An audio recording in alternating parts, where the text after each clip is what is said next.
السلام علیکم دوستو کوسوو کی جنگ میں سلطان مراد کی شہادت کے بعد ان کا بیٹا باجزید تخت نشین ہوا۔ کوسوو کی جنگ میں شکست کھانے کے بعد سربوں نے کچھ دنوں تک تو جنگ جاری رکھی، لیکن بالآخر انہوں نے مجبور ہو کر سلطان باجزید سے صلح کر لی۔ سلطان باجزید نے بھی سربوں کی خود مختاری قائم رکھی اور صرف ان کو باجگزار بنانے پر ہی اتفاق کیا۔ سربیا کا بادشاہ لازار کوسوو کی جنگ میں مارا جا چکا تھا۔ لازار کے بعد اس کا بیٹا شاہ اسٹیفن سربیا کا نیا بادشاہ بنا۔ سربیا کے نیا بادشاہ شاہ اسٹیفن نے سلطان باجزید کے ساتھ یہ معاہدہ کیا کہ وہ سالانہ خراج بھی ادا کیا کرے گا اور اس کے علاوہ 5000 سپاہیوں کا ایک دستہ سلطان باجزید کی خدمت کے لیے ہر وقت تیار رکھے گا۔ اس کے علاوہ اس نے اپنی بہن بھی سلطان باجزید کے نکاح میں دے دی اور ساتھ یہ وعدہ بھی کیا کہ سلطان کی تمام لڑائیوں میں وہ خود فوج لے کر شریک ہوا کرے گا۔ چنانچہ آخری وقت تک شاہ اسٹیفن اس معاہدے پر قائم رہا۔ سربوں کے ساتھ صلح کر لینے کے بعد سلطان باجزید قسطنطنیہ کی طرف متوجہ ہوا اور اس نے اینڈرونیکس کو تخت پر بٹھانے کی دھمکی دے کر شہنشاہ قسطنطنیہ کو ایک جدید معاہدے پر مجبور کیا، جس نے بازنطینی سلطنت کی رئیس حیثیت بھی خاک میں ملا دی۔ شہنشاہ قسطنطنیہ اور اس کا بیٹا مانوئل جو تخت میں اپنے باپ کا شریک تھا، سلطان باجزید کے ساتھ ایک معاہدہ کیا کہ وہ 30,000 سکے بطور خراج ہر سال ادا کریں گے اور اس کے علاوہ 12,000 کا ایک فوجی دستہ سلطان باجزید کی خدمت میں ہمیشہ کے لیے تیار رکھیں گے۔ شہنشاہ قسطنطنیہ کو اپنا باجگزار بنانے کے بعد سلطان باجزید ایشیائی کوچک کی طرف متوجہ ہوا۔ ایشیائی کوچک کی اکثر ترکی ریاستیں سلطنت عثمانیہ میں شامل ہو چکی تھیں، لیکن سلطان باجزید ایشیائی کوچک کی تمام ترکی ریاستوں کو عثمانیہ میں شامل کر لینا چاہتا تھا۔ سب سے پہلے سلطان باجزید نے الدین پر حملہ کیا اور اسے فتح کر لیا۔ اس کے بعد منتشا اور صادر خان کا رخ کیا اور ان ریاستوں کو بھی سلطنت عثمانیہ میں شامل کر لیا۔ ان ریاستوں کے امیروں نے بھاگ کر امیر کستمونی کے پاس پناہ لی۔ ان ترکی ریاستوں کے سلطنت عثمانیہ میں شامل ہو جانے کے بعد سلطنت عثمانیہ کی سرحدیں بحر عجین کے ساحل تک پہنچ گئیں اور یہاں سے عثمانیوں نے بحری طاقت کی ابتدا کی۔ اگرچہ سلطان باجزید کی عہد میں ان کو کوئی خاص ترقی نہ مل سکی، لیکن 60 جہازوں کا پہلا عثمانی بیڑا 1390 عیسوی میں روانہ ہو کر جزیرہ کیوس پر حملہ آور ہوا۔ اس کے بعد سلطان باجزید نے سمرنا پر حملہ کیا۔ یہ شہر یروشلم کے موازرین سینیٹ جان کا مقبوضہ شہر تھا۔ بحری قوت کے ناکافی ہونے کی وجہ سے سلطان باجزید کو 6 ہفتوں کے بعد اس شہر کا محاصرہ اٹھا لینا پڑا۔ ایشیائی کوچک میں اب صرف 2 ہی ریاستیں باقی رہ گئی تھیں جو ابھی تک سلطنت عثمانیہ میں شامل نہیں ہوئی تھیں، جن میں ایک ریاست کرمانیہ اور دوسری کستمونی ریاست تھی۔ سلطان باجزید نے کرمانیہ پر حملہ کر کے اس کے پایا تخت کونیا کا محاصرہ کر لیا اور کرمانیہ کے امیر علاؤالدین نے سلطان باجزید کو اپنی ریاست کا ایک بہت بڑا حصہ دے کر ان سے صلح کر لی۔ سلطان باجزید ایشیائی کوچک کی اکثر ترکی ریاستوں کو سلطنت عثمانیہ میں شامل کر لینے کے بعد درہ دانیال عبور کر کے ادرنا واپس چلا گیا۔ اسی دوران شہنشاہ قسطنطنیہ کا انتقال ہو گیا اور شہنشاہ قسطنطنیہ کا چھوٹا بیٹا مانوئل جو کچھ عرصے سے ایک معاہدے کے تحت سلطان باجزید کے دربار میں تھا، وہ اپنے باپ کے انتقال کی خبر سن کر چپکے سے بھاگ کر قسطنطنیہ پہنچا اور اپنے باپ کا جانشین بن گیا۔ سلطان باجزید کو یہ بات ناگوار گزری اور اس نے پھر سے ایک مرتبہ قسطنطنیہ کا محاصرہ کر لیا۔ قسطنطنیہ کا یہ محاصرہ تقریباً 7 ماہ تک جاری رہا۔ دوسری طرف ہنگری کے بادشاہ سیجمنڈ نے عثمانی علاقوں پر حملے کر کے اکثر علاقے عثمانیوں کے قبضے سے نکال لیے۔ سلطان باجزید کو شاہ ہنگری کی پیش قدمی کو روکنے کے لیے فوجوں کی ضرورت تھی، اس لیے انہوں نے سخت شرائط پر صلح کر کے قسطنطنیہ کا محاصرہ اٹھا لیا۔ قسطنطنیہ کا محاصرہ اٹھانے کے بعد سلطان باجزید نے ولاچیا کا رخ کیا اور اسے دولت عثمانیہ کا باجگزار بنا کر بوسنیا اور ہنگری کی جانب بڑھے۔ ابتدا میں عثمانیوں کو بوسنیا اور ہنگری کی متحدہ فوج سے شکست ہوئی اور نائکوپولس کا مضبوط قلعہ ان کے ہاتھوں سے نکل گیا، لیکن شاہ ہنگری اور بوسنیا کی متحدہ فوجوں کی یہ فتح بالکل عارضی تھی اور چند ہی دنوں کے بعد ان کو شکست کھا کر وہاں سے بھاگنا پڑا اور نائکوپولس کا قلعہ پھر سے ترکوں کے قبضے میں آ گیا۔ 1393 عیسوی میں سلطان باجزید نے اپنے بیٹے سلیمان پاشا کو بلغاریہ کی طرف روانہ کیا۔ بلغاریہ کا جنوبی حصہ تو سلطان مراد ہی کے عہد میں فتح ہو چکا تھا، لیکن سلطان باجزید اب شمالی حصے کو بھی فتح کرنا چاہتے تھے۔ لہٰذا سلیمان پاشا نے آگے بڑھ کر بلغاریہ کے پایہ تخت ترنوو کا محاصرہ کر لیا اور صرف 3 ہفتوں کے اندر اسے فتح کر لیا۔ ترنوو کی فتح کے بعد بلغاریہ کے سارے ملک پر عثمانی ترکوں کا تسلط قائم ہو گیا اور بلغاریہ کے شاہی خاندان کا خاتمہ ہو گیا۔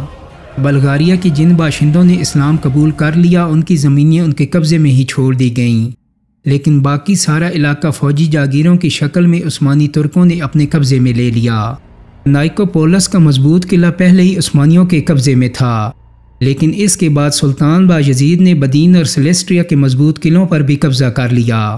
یہ تینوں قلعے ہنگری کی سرحد پر واقع تھے اور ان کی فتح کے بعد ترکوں کے ہنگری کی سرحدی علاقوں پر چھوٹے چھوٹے حملے شروع ہو گئے۔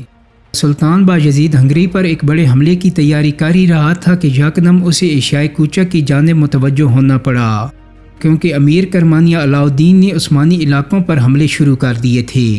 علاء الدین نے عثمانی فوجوں کو شکست دے کر ان کے سپہ سالار تیمورتاش کو بھی قید کر لیا۔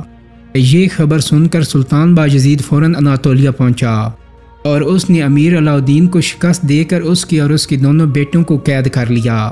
سلطان باجزید نے علاء الدین کو قید کرنے کے بعد تیمورتاش کے حوالے کر دیا۔ تیمورتاش نے علاء الدین اور اس کے دونوں بیٹوں کو سلطان باجزید کی اجازت کے بغیر ہی پھانسی دے دی۔ علاء الدین کے مرنے کے بعد کرمانیہ کی ریاست بھی سلطنت عثمانیہ میں شامل ہو گئی۔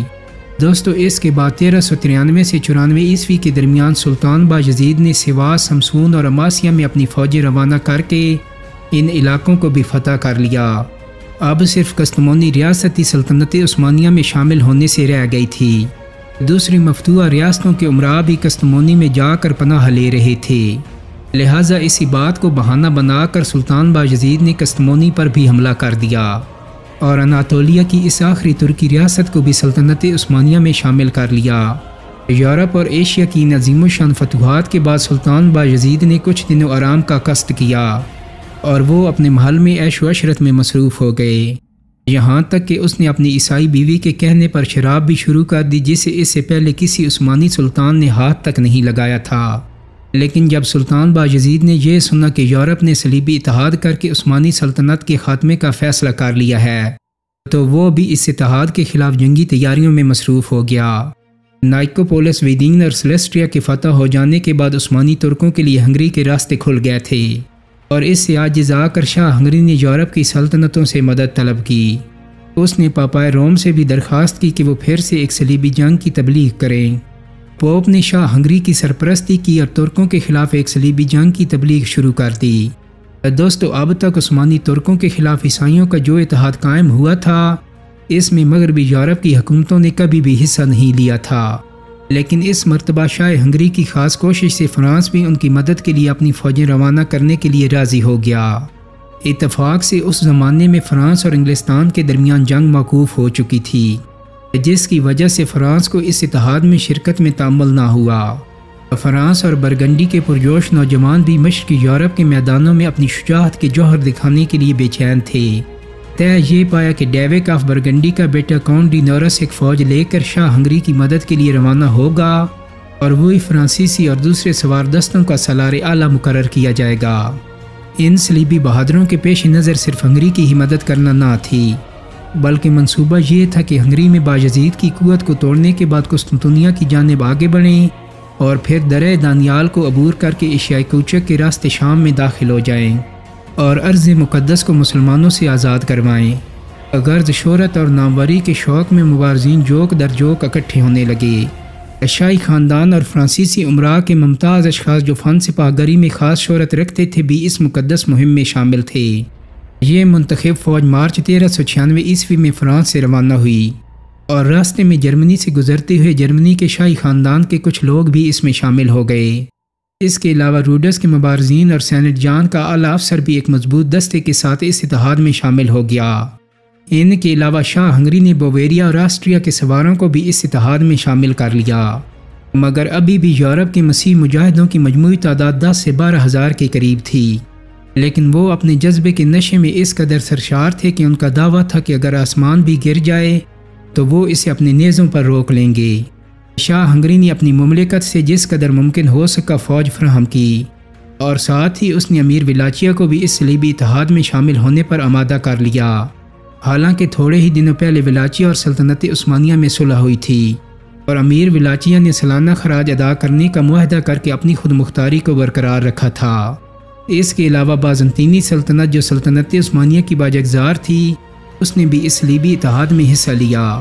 صلیبیوں کی یہ تمام متحدہ فوجیں سب سے پہلے ہنگری کے شہر بودا میں اکٹھی ہوئیں اور وہاں سے کچھ ٹرانسملینیا، کچھ ولاچیا اور کچھ سربیا کے راستے عثمانی مقبوضات کی طرف روانہ ہوئیں، چونکہ سربیا کا بادشاہ اسٹیون سلطان باجزید کا حلیف تھا اور کامل وفاداری کے ساتھ اپنے معاہدے پر قائم تھا۔ اسی لیے ان مسیح مجاہدوں نے سربیا کے باشندوں کے ساتھ بھی جو تمام تر مسیح تھے وہی وحشیانہ قتل و غارت گری کا سلوک کیا جو وہ ترک مسلمانوں کے ساتھ کر رہے تھے۔ سب سے پہلے شاہ ہنگری نے بدین پر حملہ کیا اور اس پر قبضہ کر لیا۔ اس کو فتح کرنے کے بعد دریا کے کنارے تمام شہروں اور قلعوں کو فتح کرتا ہوا نائکوپولس کی طرف آگے بڑھا اور وہاں جا کر نائکوپولس کے قلعے کا بھی محاصرہ کر لیا، لیکن نائکوپولس کے عثمانی کمانڈر یوگولان نے ہتھیار ڈالنے سے